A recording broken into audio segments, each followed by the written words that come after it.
대한민족의 얼과 정신이 담긴 순수한 우리말을 알아보는 시간, 토박이말 바라기. 이 시간 이창수 선생님과 전화 연결돼 있습니다. 선생님, 안녕하세요.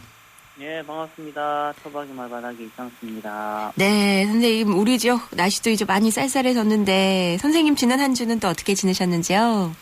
네, 뭐 다들 그렇듯이 하루하루 바쁘게 보냈습니다. 네. 지난 다음날 이제 금요일에는 좋은 분을 모셔서 값진 말씀을 듣게 됐고요. 네. 또 이래 그 주말에는 모임이 있어서 서울에 다녀오게 됐습니다.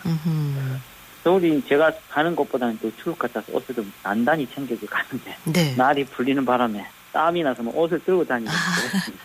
맞아요. 저도 공감. 네. 주말부터 날이 전국적으로 네. 조금 풀려서 네. 예상했던 것보다 훨씬 더 안 추워서 오히려 당황스럽더라니까요. 예. 토박이 말과 관련해서 하는 일이 참 많으셔서 주말도 쉬지도 못하시고 여기저기 다니느라 바쁘신 것 같은데요. 건강 잘 챙기시고요. 네. 예. 오늘은 그럼 또 어떤 이야기부터 해볼까요? 뭐 하고 싶은 얘기가 많지만은 오늘은 먼저 지난 이렇게 주말에 서울에 가서 있었던 이야기를 하려고 합니다. 네. 제가 갔던 곳은 발모임, 학회였습니다. 네. 두 분이 먼저 말씀을 하시고 뒤에 서로 묻기도 하고 저마다 가진 생각을 나누는 그런 자리였는데 먼저 말씀을 하신 분은 이제 시를 쓰시는 분이었거든요. 네. 그분은 하루하루 있은 일을 시로 쓰시는데 그게 모두 5,000수가 넘는다고 하더라고요. 야, 일기를 그러니까 시로 적는다는 네. 말씀인데 5,000수가 넘다. 그러니까 5,000편이 넘는다는 네. 말이잖아요. 얼마나 오래 쓰신 걸까요? 뭐 하루도 빠짐없이 썼다고 해도 이게 5,000수면은 15년 동안 거의 일기로 시를 쓰셨다는 건데, 진짜 대단하시네요. 네, 그렇죠. 네. 그 놀라운 거 이제 그분께서 글을 쓰실 때 될 수 있으면 이제 토박이 말로 쓰겠다는 다짐을 여러 사람 앞에 하셨고, 네. 그 보기를 가지고 말씀을 드리셨어요. 그 하신 말씀 가운데 이제 시란 무엇인가라는 게 있었고, 또 아까 말씀하신 일기 말씀을 하셨는데, 오늘 이 시, 일기와 아랑곳한 이야기를 먼저 하려고 합니다. 네. 그리고 그분 뒤에 말씀을 해주신 분께서 이제 우리 흔히 이야기하는 자장면 이야기를 하셨는데 네. 이 자장면과 아랑곳한 이야기를 해드리겠습니다.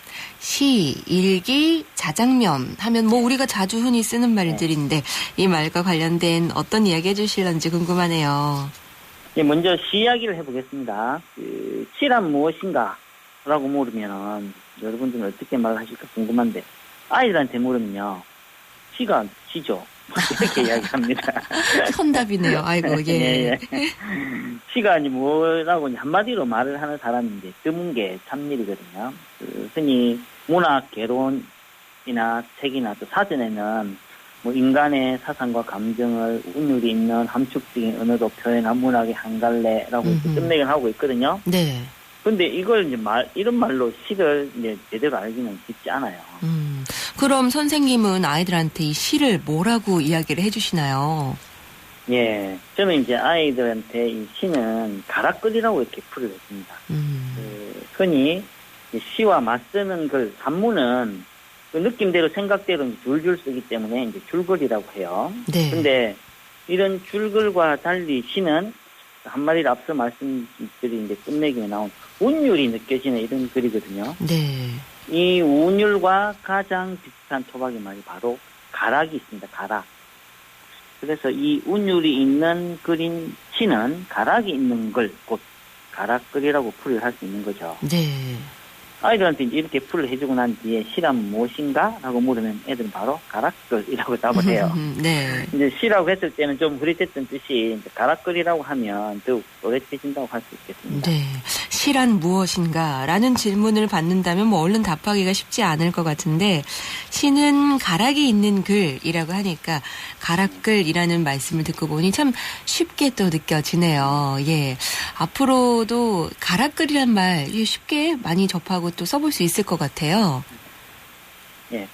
제가 이 꼭지를 하면서 여러 차례 말씀을 드렸지만 제가 이런 말씀을 드린다고 해서 시라는 말을 쓰지 말고 가락글이라는 말을 쓰자는 건 아니거든요. 네. 그 시의 뜻이 무엇인지 한마디로 말하기 이제 어려운 사람들에게 기억도 하기 쉽고 또 다시 떠올리기 쉬운 말로 풀이를 해주는 말이 있으면 좋겠다는 겁니다.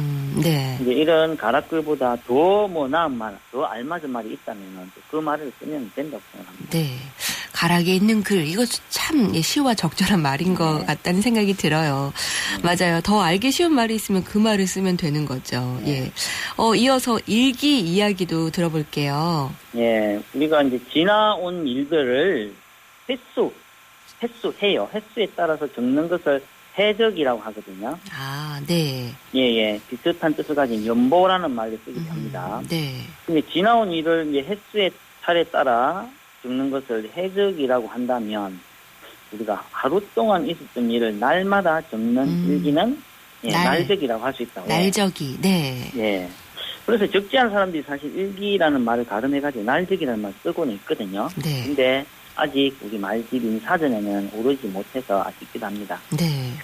해적이라는 말이 있기 때문에 날적이라는 말은 짝도 맞출 수 있을 수도 없고요. 그렇네요. 그래서 저는 우리 아이들이 날적이, 일기, 다이어리 이 차례로 배우고 알고 쓰며 살도록 도와줬으면 좋겠습니다. 네.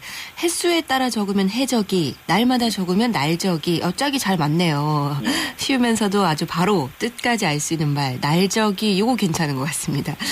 자장면과 관련된 이야기도 해주신다면서요. 예. 아시는 분 잘 아시겠지만, 이 자장면이란 말이 본게인 한잔말, 짝장면이었거든요. 네. 그게 자장면이 되고, 이 말만 표준으로 인정했어요. 네. 그래서 많은 사람들이 짜장면이라고 하다 보니까 이제 2011년 8월부터 표준으로 인정을 받게 되었거든요. 짜장면이란 말도. 예. 하지만 이제 적지 않은 사람들이 또 흔히 짱깨라고도 불러요. 예. 그래서 이렇게 많은 사람들이 이제 쓰는 말을 대중말, 그러니까 표준말로 인정하는 것이 옳다는 이야기를 하는 분도 있습니다. 네. 예, 저는 그런 말씀도 좋지만 거기에 그치지 말고 좀 더 짜임새 있는 말로 다듬어 쓰는 일도 함께 했으면 좋겠다는 생각을 갖고 있습니다. 네.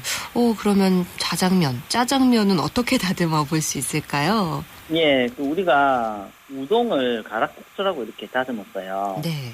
왜냐 하면 이 면이 굵어서 몇 가락, 젓가락, 이렇게, 6가락 할 때처럼 이 가락을 이렇게 넣어서 다듬은 말인데, 네. 이 말을 이제 먼저 알려주고 우리 아이들한테 짜장면을 뭐라고 하면 좋을까 이렇게 물으면요. 바로 검정국수 또는 까만국수라는 말이 절로 나왔어요. 네.